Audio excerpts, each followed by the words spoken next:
prayer. And as we have this opportunity now to look into your word and learn the gifts that you've given us and how we can use those to build up your kingdom, we just ask your help today to help us to have these windows of insight that you're going to give us into ourselves and into our brothers and sisters as well. In Jesus' name, amen.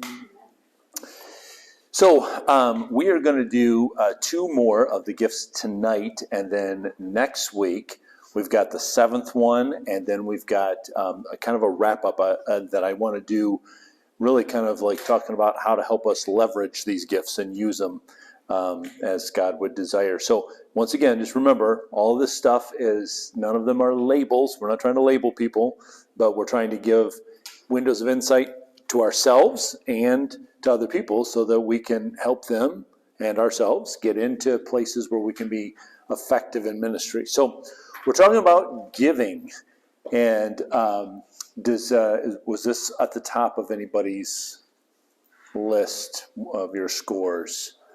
Okay, that's pretty typical. Most people have like 1 or 2 that are really high and close to each other, and then usually 1, sometimes 2 that are kind of low, and then the rest are clustered together kind of in that middle range.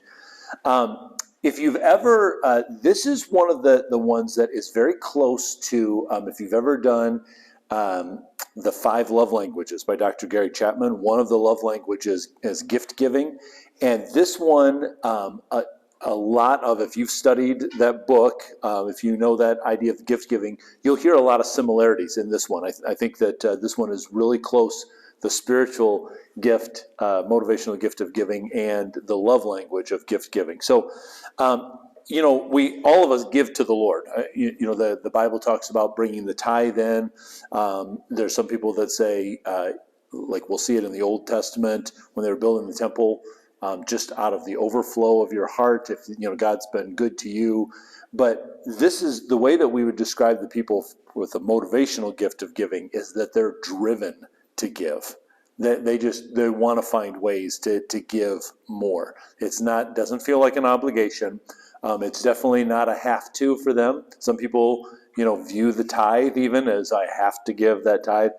They are the get-to people. I get to give the tithe. I get to bless this person. I get to support missionaries. They love being able to do that. In fact, that's what Charles Stanley said in his book. They're a person who lives to give. So some of the characteristics, if you scored high in this, is it is a supreme joy for them when they get a chance to give.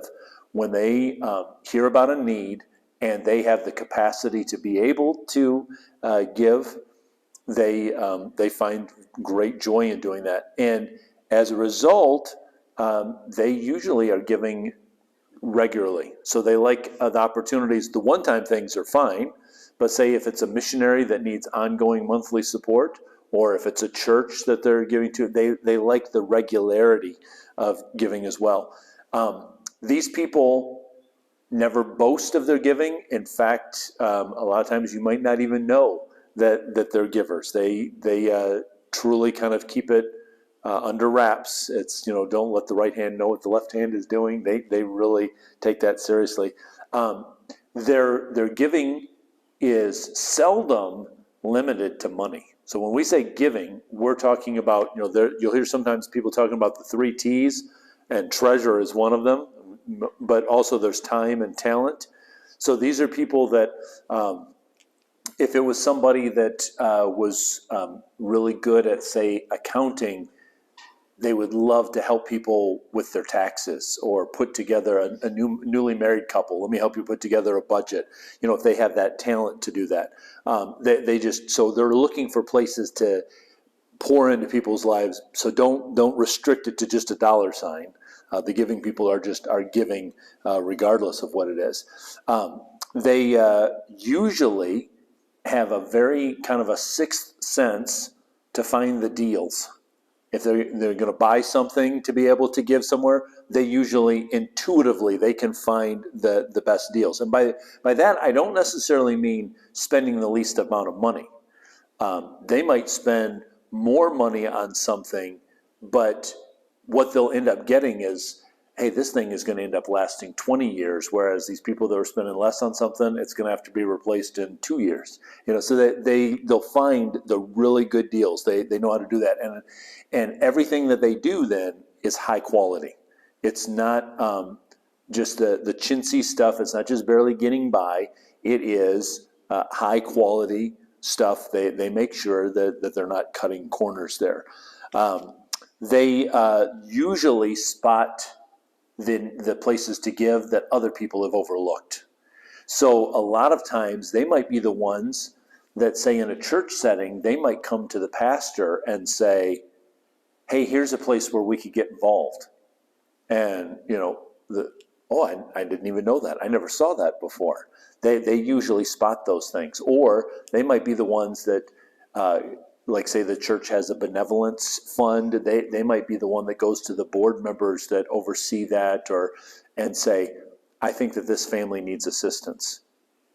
And so, oh, wow, they hid it very well. They didn't tell anybody that they were in need. But the giving person usually is able to discern that. Hey, this is a good spot. So as you might be able to tell then, the ministry or serving person and the giving person, a lot of times they'll end up partnering together because they'll be like, let's find ways to serve them. We can do things for them. We can give things to them. So when they see a need, a lot of times those will be your two people that are strong in those gifts that will kind of tag team on doing that.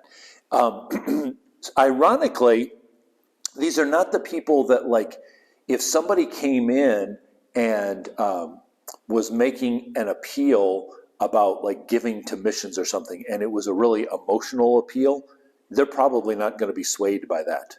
They're not going to go, oh, yeah, he's really pulling on my heartstrings. I need to give.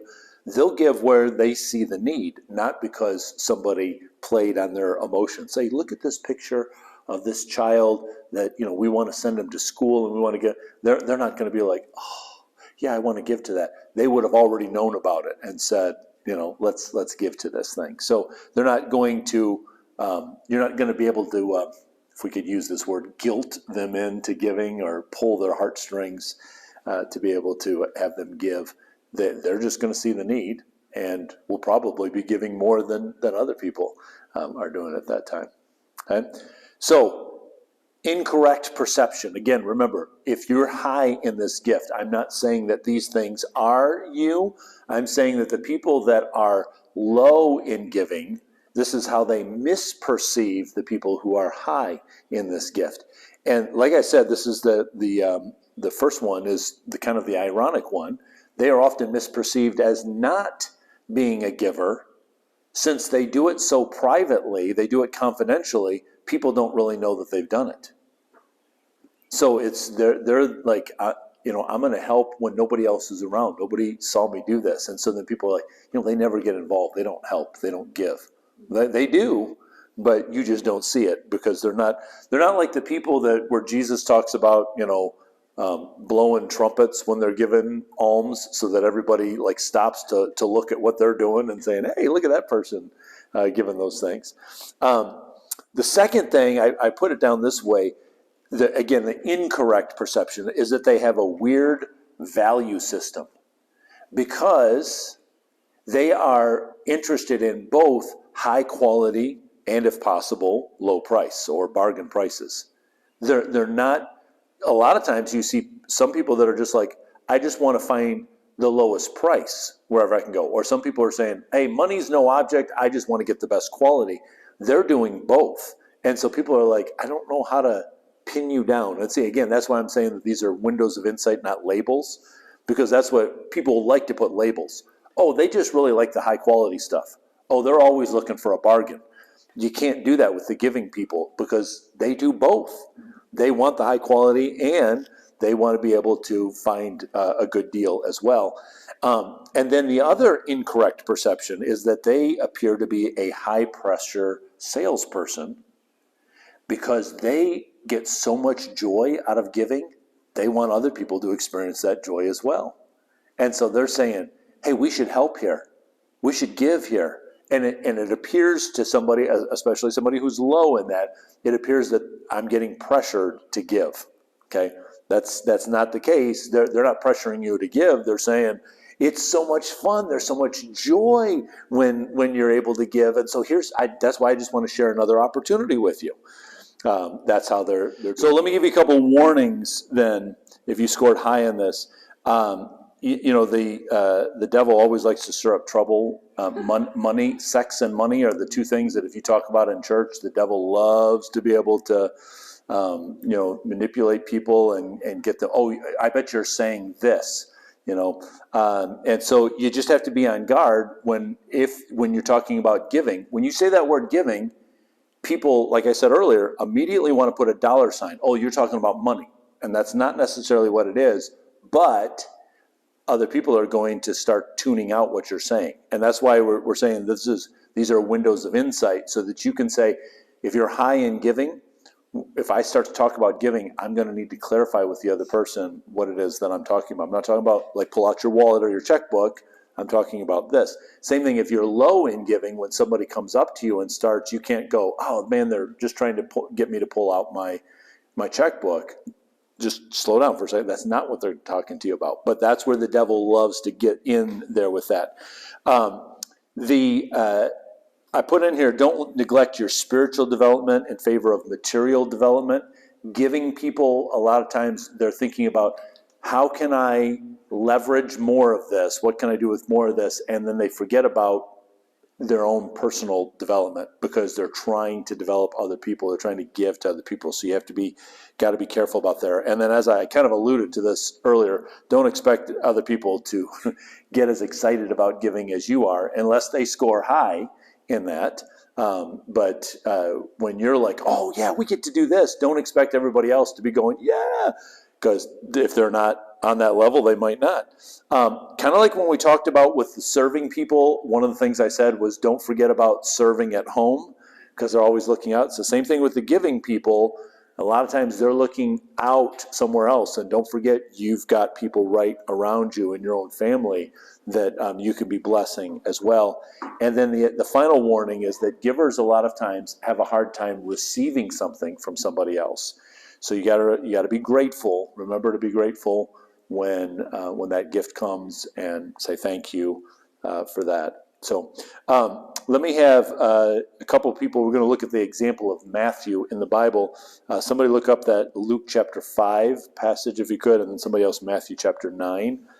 But I think what's so cool about Matthew is that his name by itself means gift of God. And obviously, from his profession, we know that he thinks about money. He was a tax collector, and so he was thinking about the money there. But so he recognized, what I love about him is that he recognized a greater investment. Now, he was walking away from a lucrative income.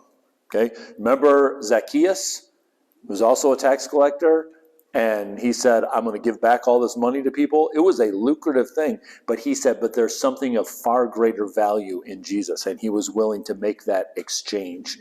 And that's what the giving people, remember I said earlier, they have a really good intuitive sense of saying, this is the best value, this is the highest quality, and that's what they're going for. But then also look at Matthew chapter 9. So see, Matthew said, not only did I find something, hey guys, all of my coworkers, you got to get in on this too. You've got to hear this guy. You've got to meet this person my first encounter has radically changed my life. And so the giving person is not just about the money, but he sees the value in Jesus, and he wants to give Jesus to all of his coworkers as well. And obviously, as we've said before, Jesus would have scored, perfect 50 on this test. And so when you read through the Bible, you'll see the places where he is constantly giving of himself. I am the bread of life, so I'm going to just give you myself. We see him taking care of things like, hey, let's pay these temple taxes the right way, make sure that we're giving there. He was very gracious in receiving gifts when other people, like say the woman who broke open a very costly jar of ointment and bestowed that on Jesus. He was very gracious in receiving that gift. Okay. In different translations of the Bible, this word here might be translated as either organization or ruling. So it'll have some different words to it in the Bible. The Greek word literally means this. This is the literal translation for the word there that's leadership, is the one who stands out front. That would be the literal translation of that word, the one who stands out front. This is the one that says, not I'm out front because I want everybody to look at me, but the one who says, I'm willing to go first and maybe run into some of the pitfalls along the way just so I can point them out to other people. I'm willing to go a little bit farther ahead to scout out the best route and set the example for others. Let me give you some characteristics on this one. This is a person that is very uncomfortable in what I would call leaderless groups. So if you're sitting around and, say it's a breakout session, okay, this table over here, this table over here, and this is what, I want each of the groups to figure this thing out. If nobody steps up real quickly, this is going to be the person that's very uncomfortable, and they'll real quickly take charge. Okay, guys, this is what we need to do, and they'll start organizing. So they are, you could call them a self-starter or an initiator. That they don't need somebody else to kind of nudge them along. Hey, why don't you get that group started? They're just gonna do it. These people enjoy working. They could work every day, and people would be like, why don't you take a rest? And they're like, a rest from what? This is, I'm enjoying what I'm doing. I love doing this stuff. And so they're constantly doing that stuff, and they, every single day they could do that. These are very big picture people. We talked about that before as well with the prophets that have a tendency to see the big picture and kind of chart the course. So they see the big picture, but unlike the prophets, where the prophets are just kind of like, well, this is what God says, this is where we need to go. The leader is very good at knowing, all right, this is where we need to go, but then breaking it down into next steps or bite-sized pieces. So to say to people, okay, here's the next thing that we need to do. Here's the next thing we need to do after that, and moving them along. Now, the prophets don't do that so much. The prophets see the big picture, but then they just keep going, well, just do what God said. It's right here. Just do what God said. The leader is saying, here's where we need to go, and let me help you. Here's step one, and here's step two, and moving along with that. They very good at quickly assessing inefficiencies and figuring out how to make an organization or a group or run more efficiently. This is, like I said, this is one of my high ones. This is why it's funny when I'll get called in to maybe help lead say a vision casting session or a strategizing session in an organization. So I remember, I think back a couple of recent ones that I went into, nonprofit organizations where the board and the staff are not really on the same page. And so I'll come in to do kind of a workshop with them and guide them through this. And I usually have a big dry erase board because big picture and then small steps. I start drawing things on the board, and I try to go in as much as I can with just a blank slate. I don't want to have any preconceived ideas, so I just start asking them questions, and I'll do it in a variety of different ways. Sometimes it's privately, they're giving me the information, sometimes it's publicly, but I start putting it on the board, and I almost immediately see, I know what needs to take place. And so what I've learned to tell people up front is I will tell them, there's a time in this process where you're not going to like me very much, because they want to just go, let's just go back to how we were doing it before, because we were kind of functionally dysfunctional, but we were making it work. And I don't give them the answers. I want them to discover the answers themselves. And so I just keep asking questions and asking questions, and they get to a spot where they get really frustrated, and then all of a sudden somebody finally will say something, and I can see it, everybody in the room, because they'll say it, and I just can do like this, and everyone in the room goes, and then I'll draw a couple of lines on the board to connect pictures, and then all of a sudden they go, I get it. So that's what the leadership, the administration person is able to do, is to help get all of these pieces that are moving in different directions, get them all in the same direction, moving ahead. They love challenges. Give me a problem to solve, give me a mountain to climb, give me an impossible situation, and throw me in there. While it's seemingly impossible, they're still very upbeat about it. They're very optimistic, because they're like, I can see the end. I know where we're going. I know how we're going to get there. And they can stay focused on that, even though there's this kind of turmoil. Other people are going, we don't see it. This is really painful. It's difficult to get there. They also, because they see the big picture so clearly, they don't crumble when they get criticized. When they get criticized, they don't pull back and say, oh, that's, if anything, the criticism actually kind of steels them even more so. They're like, oh, okay, so I know, I've been on the right track here with this one. So some incorrect perceptions. Again, yeah. Can you go back to the very first one? Sure. You said they're uncomfortable. It was something about In leaderless groups. I didn't understand that. So like if I were to say, all right, we're going to do a little breakout session, and so this table, every table, but you guys, I want you to look at this passage of scripture, and I want you to come up with what's the main thought there, and how are we going to take this, forward. And your group is going to report back to everybody in a couple of minutes. When nobody steps up, or if I didn't say, Betsy, I want you to, you run the group here at this table. If nobody's been designated to be the leader, the one who's strong on this thing, it'll drive them nuts that there's no clear direction. So you will be able to tell real quickly. They will just be like, okay, you look up this part, you check this out, you do this. They'll just start organizing people right away. Here's what I think we need to do first. Let's put this down, and then we'll write it like this. They come up with the plan right away. So they. You would have put that in a sentence. You'd say uncomfortable with what? Leaderless, or lack of direction, lack of roles. Like if I haven't specifically said, Betsy, you're in charge of this group, they're going to be very uncomfortable. They're going to step up in that group. Yeah. So I'll give you another. So for 8 years, I was on the planning commission in Cedar Springs. I chaired the planning commission, and so that means that I ran the meeting. And I like Robert's Rules of Order. I actually read the book. Being at the planning commission meetings a couple of times while we're proving the stuff for the building, I could hardly sit still in my seat, because it was so.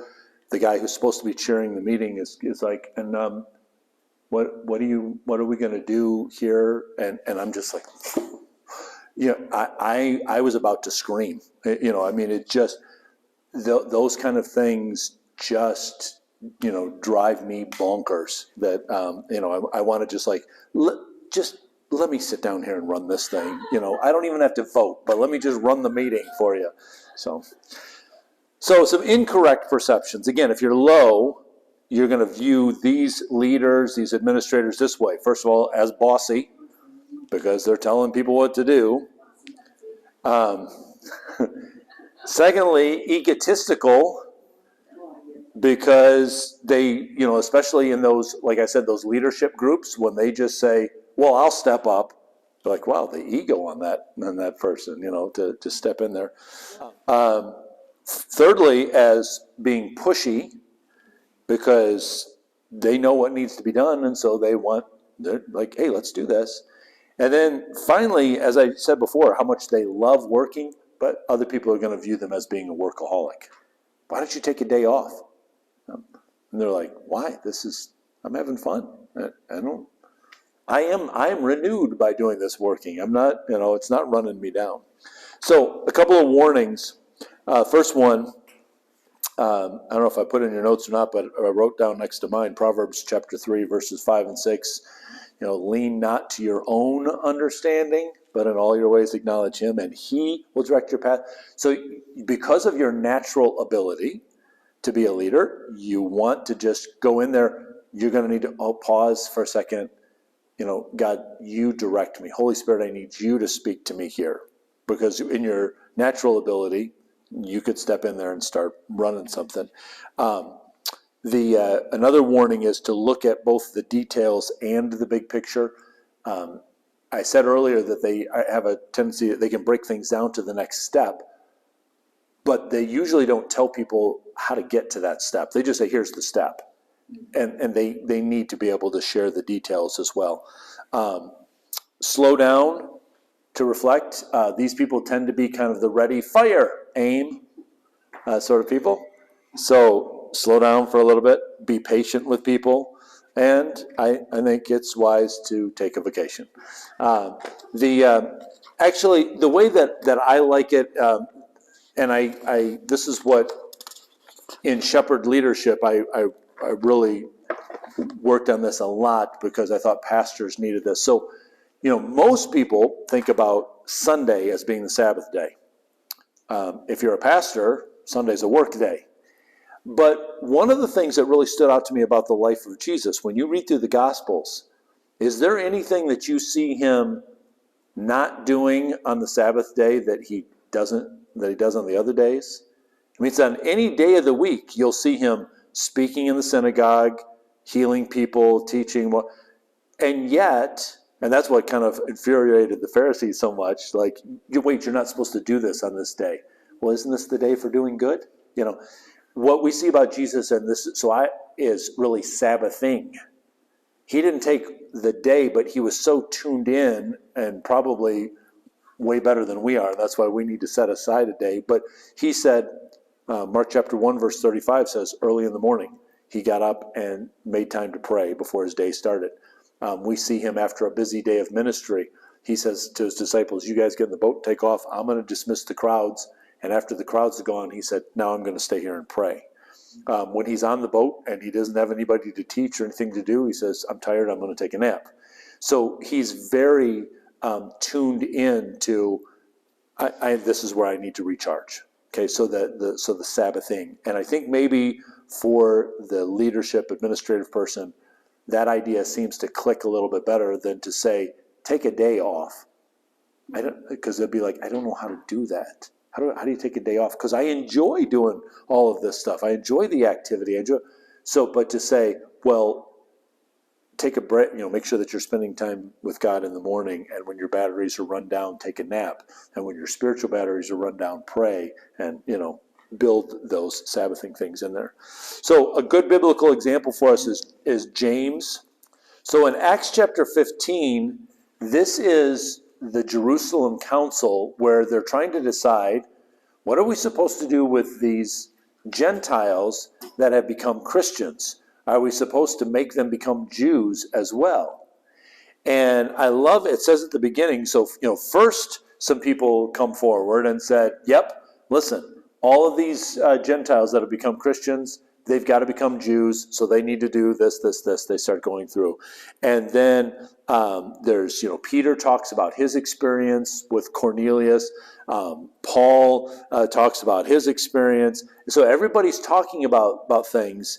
And then in verse number 13, it says, when they finished, so when everybody else finished talking, James spoke up. And after James gives his decision, the discussion is over. So he was able to listen to all of those things and then just say, guys, here's what we need to do. And he came up with this big picture and then the next steps that they needed to do to move forward. There was nobody designated in here, didn't say, okay, well, this is the person chairing the meeting. Nobody said, okay, the chair recognizes Peter, it's your turn to speak. There isn't anything like that going on. But then all of a sudden when James goes, guys, here's what we need to do, then it was done there. So Acts chapter 12, verse 17, just right at the beginning, he says, tell James. and everybody else. Real quickly, everybody recognized James as being the one that was in charge there. Chapter 21, verse 18. Right. So once again, who's the guy in charge that we got to talk to? Nowhere do we see that there was an election somewhere where they voted on this guy. He wasn't one of the 12 apostles. In fact, he would have been. Most people believe James is the next oldest brother behind Jesus, and so in the Gospels we see at one point where James leads the delegation of the siblings, and they're going to bring Jesus back home, kind of say, okay, Jesus, it's time to come home now. I mean, they think that, he's lost it. And so now here's the guy that he's the recognized leader of the church. Galatians chapter 2. So once again, Peter and John, okay, you get that. Those were, the disciples there with Jesus. But James is listed first among all of those guys. Okay. And then the other thing that I think that you see in the book of James, it's a short book, 5 chapters long. There's 50 direct commands, especially in the Hebrew language. It's in the imperative tense, which means there really isn't an option here, guys. Do this. 108 verses total, and he alludes to 22 of the Old Testament books, and at least 15 different topics that I found in Jesus' Sermon on the Mount. There might even be more there if you want to dig a little bit deeper in there. But he said, okay, my authority is the Old Testament, and then Jesus fulfilling that, and now he's in essence writing, now this is how you live it out. And again, well, who gave him the directive to do that? He said, here's a group that needs direction. And so when Peter is over here on the missions trip and Paul's over here on the missions trip, James says, well, somebody has to stay here in Jerusalem. And I love one of the things that history tells us about James is he has a couple of nicknames. One of them is he's called James the Just. But the other one that I love is he's called Camel Knees, because of the amount of time that he spent on his knees praying. James the Camel Knee, because of his prayer life there. And then obviously Jesus gives us a perfect example of somebody stepping into these roles and saying, I am the way. This is what you need to do. This is how you need to live your life. And speaking with that authority.